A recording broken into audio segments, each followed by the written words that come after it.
Послушайте, что сказано у Иеремии 16 в стихе 17. «Ибо очи мои на всех путях их. Они не скрыты от лица моего, и неправда их не сокрыта от очей моих». Готовы? Чего еще вы ждете? Бог знает все, что вы думаете, все, что вы говорите, все, что вы делаете, все, чего вы хотите, и призывает вас к лучшей жизни. Он сделает из вас победоносного человека. Вы не хотите страдать целую вечность? Скорее вернитесь к Иисусу, перестаньте грешить.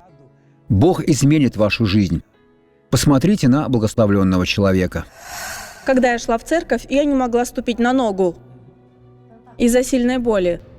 Она возникла внезапно, моя нога распухла. Это началось в пятницу, вечером. После молитвы я легла спать, а вечером в субботу я уже пошла в церковь и вернулась домой пешком. Сегодня я хожу без боли. Смотрите, как прекрасно! Слава Богу! Теперь помолимся.